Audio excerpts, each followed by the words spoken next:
All right, ladies and gentlemen of the YouTube citizens, y'all know who this is. This is your boy, That's the True Inferno. And I am here with another Throwback Tunes on another Thursday, obviously. And I am reviewing Infamy by Mobb Deep. So this is Mobb Deep's 5th studio album, rather. And there's a little bit of background info on this album. So first and foremost, the album dropped December 11, 2001. So at this point, I basically kind of got started with my senior year in high school.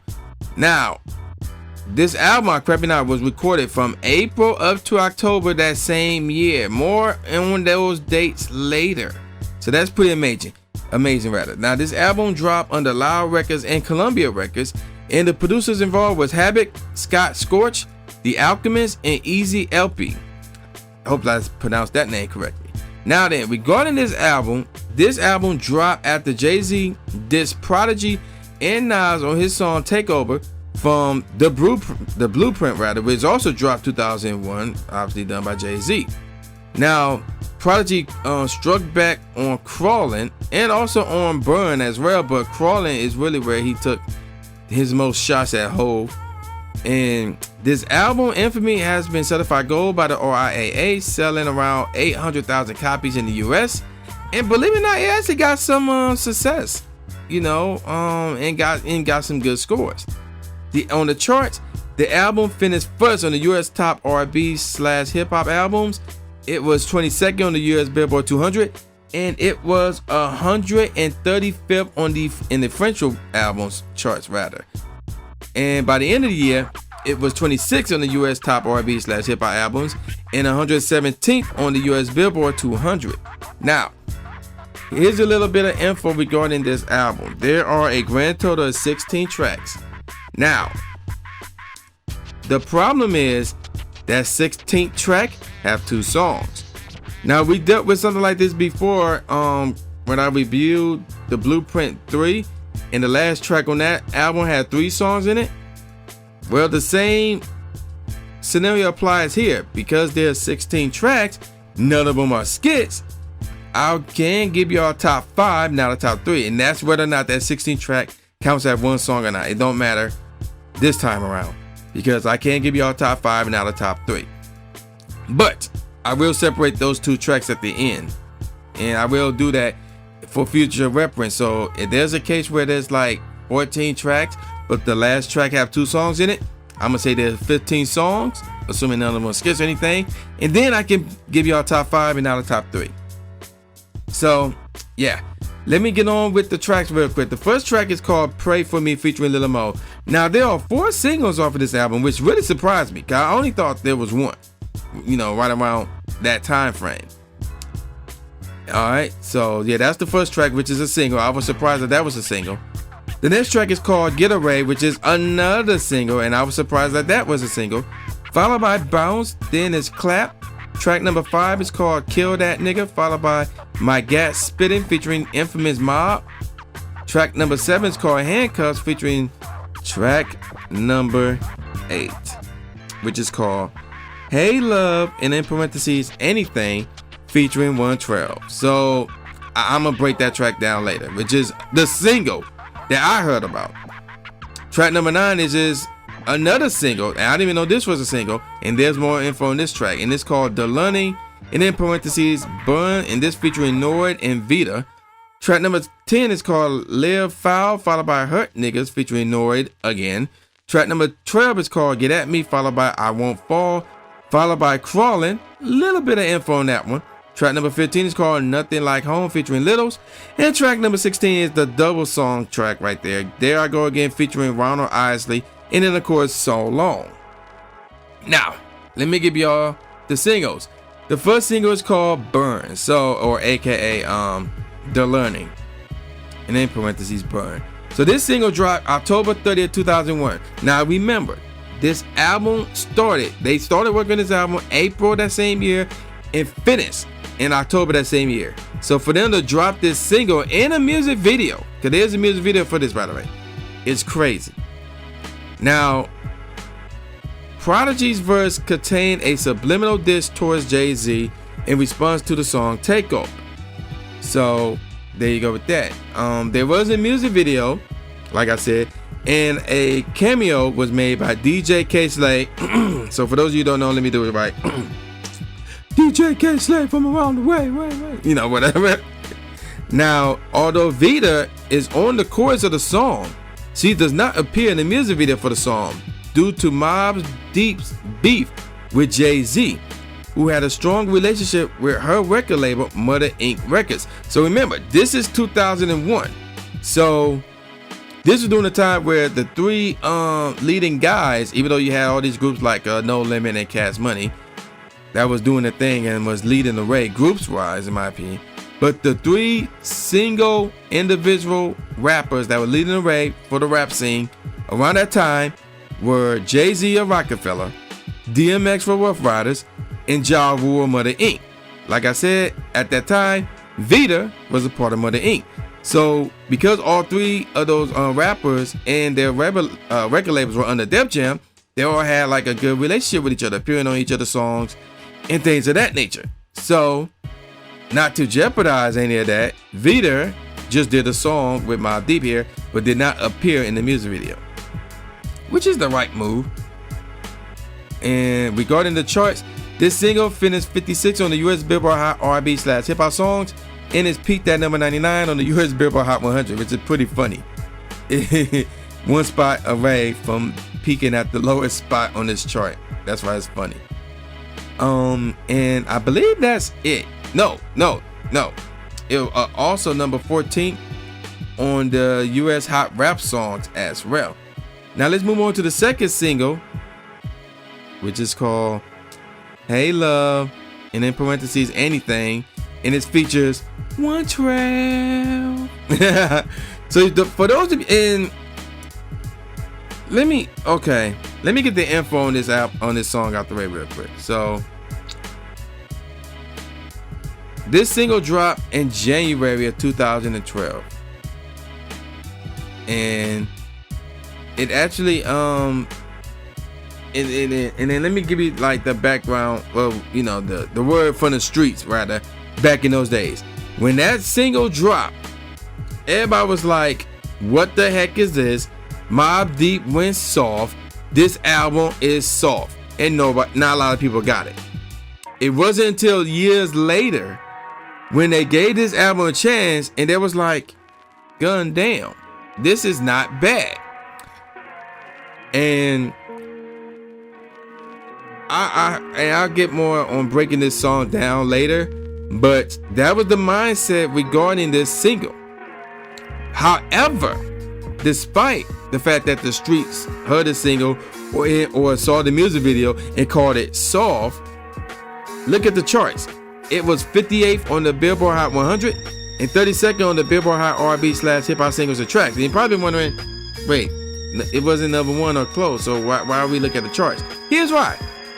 This song is Mobb Deep's highest charting song to date.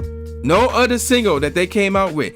And they came out with classic singles, you know, like Quiet Storm, Survival of the Fittest, Shook Ones Part 2. They came out with some classic songs, but none of them did better on the charts than this one, which features 112, Hey Love. None of them did better than this, which is shocking. But let's move on. Like I said, I'll break this track down later, but let's move on to the next single, which is called Getaway, and I'm surprised that this was a single. This one dropped May 28, 2002. And around this time, I was graduating high school, which is pretty funny. And there's a music video for this one as well. And this one did make the charts. It was number 75 or 75th rather on the Billboard Hot R&B/Hip Hop Singles and Tracks. And that's it. And then the fourth, final single is called Pray For Me featuring Lil Mo. And this song dropped sometime in 2002. I'm assuming after May 28th. And this one did not make the charts or anything. And there was no music video for this song also. Now, let me give you all my best tracks off this album from the worst to the first, obviously. Handcuffs is the worst track off this whole album. If you would have heard this song and heard this beat rather, you would have been like, who produced this? And then when you saw that Havoc produced this, you would be like, no, he didn't. There's no way. But he did. Even though it don't sound like it, because it got this police theme. You can hear this police theme within the beat, and obviously the name of the song is Handcuffed. So yeah, it made sense, but that don't mean it sounds good. And the beat messed this one up. Live Foul was the second worst track off this album, followed by My Gat Spinning, which is not a bad song, but you know, it's like, if I don't listen to it again for the rest of my life, I would not lose sleep over it or whatever. Now, moving on, Get At Me, which was produced by The Alchemist, was not his best work. And in fact, it sounds like a Habit beat. I'm not saying Habit sucks at producing. That's far from it. But this does not sound like an Alchemist beat. It sounds more like a Habit beat. And at the same time, it's not Alchemist's best work, but it's still cool. It's still cool. The track is still good. Next best track off this album, I Won't Fall. And I really like the snare on that one. Followed by There I Go Again featuring Ronald Isley. And then of course, Hey Love, and in parentheses, Anything. Now here's the thing with this track right here. This song is about Mobb Deep hitting on women and getting with girls, whatever.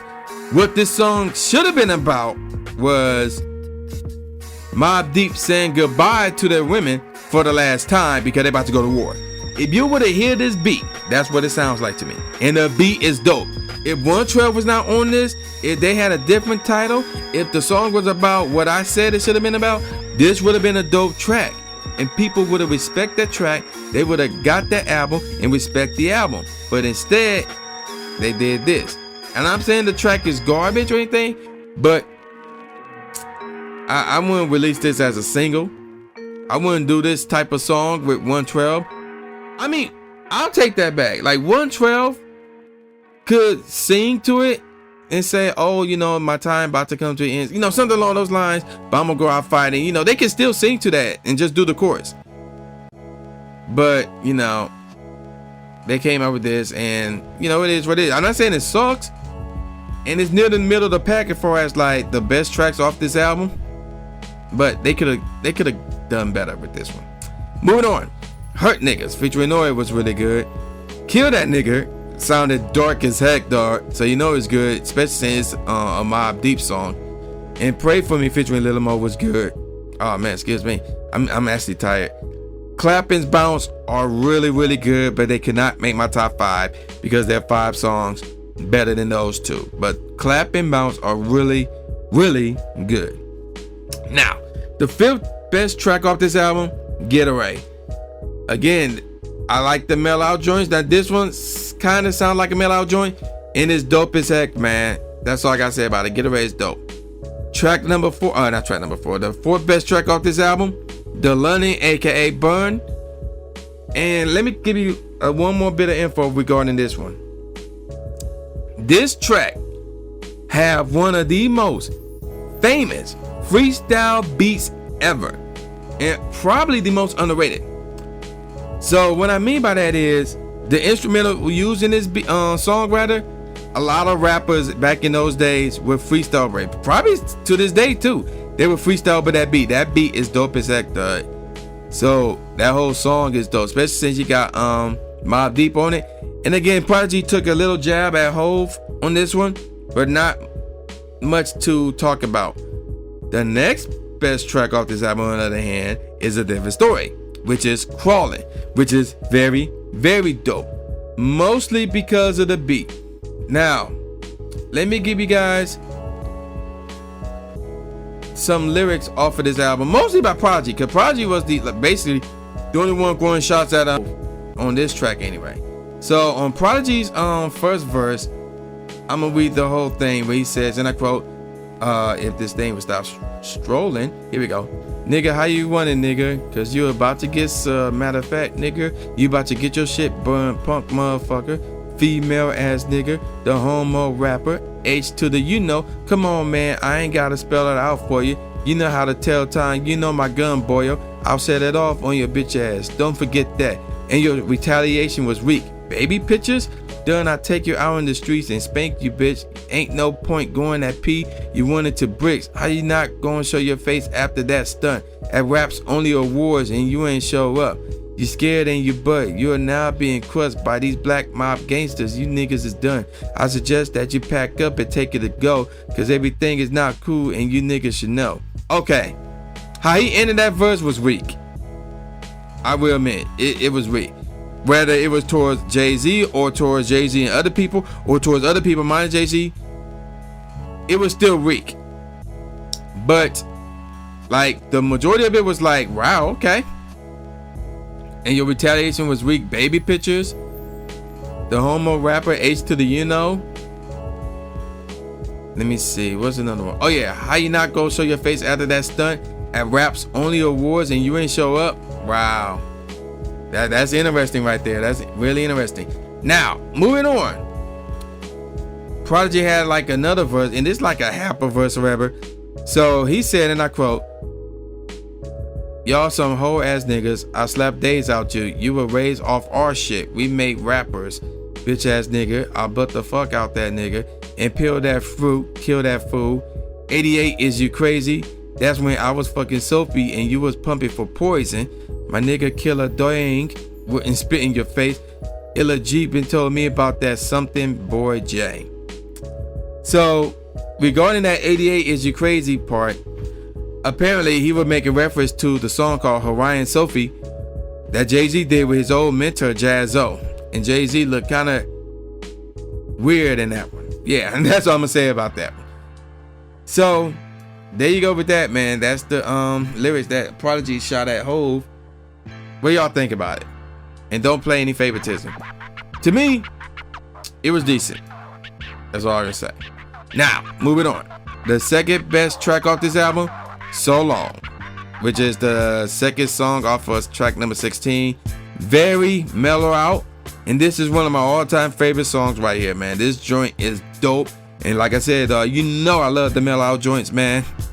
And this beat did this track justice without question. And it was a tough one. I had to put this at number 2 because number 1 was Nothing Like Home featuring Littles. Again, that one also one of my all-time favorite songs. And even though it's a mellow out joint, it had a little bit of an epic feel to it as well, man. And again, the beat did this song justice, dog. Nothing Like Home, without question, the best track off this album. It was a close one, but I went with that one because of that little bit of epicness that it contained, while So Long was strictly mellow out. Now, let me give y'all some professional ratings real quick. And we got All Music with 3 out of 5 stars. Entertainment Weekly gave it a C+. Hip Hop DX gave it 4 out of 5 stars. LA Times gave it 3 out of 4 stars. Rap Reviews gave it 6.5 out of 10. Robert Chris Gall gave it a B-. Rolling Stone gave it 3 out of 5 stars. And The Vibe gave it 3 out of 5 stars. So what do I think about this album? Again, I said this one before. I'm gonna say it again. Mother Music is Mobb Deep's best album to date. I don't care what other album they came out with before that one and after that one, and Infamy was right after that one, by the way. Mother Music was their best album ever. And because not only was it the best one because of the songs, but it did better than every other album on the charts. The only one that could compete with it or could even top it is Blood Money, which is shocking. But regarding the ratings and certification, it's the only one that went platinum. Every other album went gold or didn't get nothing. Infamy went gold. It did okay in the charts, and it was underrated because, like I said, when the album first dropped and when they released that single, everybody was like, "Man, this album garbage, man." They went and saw blah blah blah. Years later, they heard the album. They was like, "Actually, this album not bad." And I'm like, "You think?" So I'm gonna give this album 4.25 out of 5 stars. I recommend that you either get a physical copy of this album like I did, or you buy a digital copy. Like, this is really that good. It had 2 of my all-time favorite tracks. It had 2 legendary tracks, and it had a really good track in Get Array along with Bounce and Clap. Even though it had 3 negatives, but it had more positives than negatives and a lot of potential. Like I said, that Hey Love Anything track, a lot of potential there. Get At Me, a lot of potential there. So yeah, man, like I said, 4.25 out of 5 stars. buy it physically or digitally. I recommend physically. So yeah, with all that out the way, man, y'all know who this is. This is the new Jay Gatsby, aka the new Stephen A. Smith, saying peace out, y'all, and I'll see y'all next time. Yeah.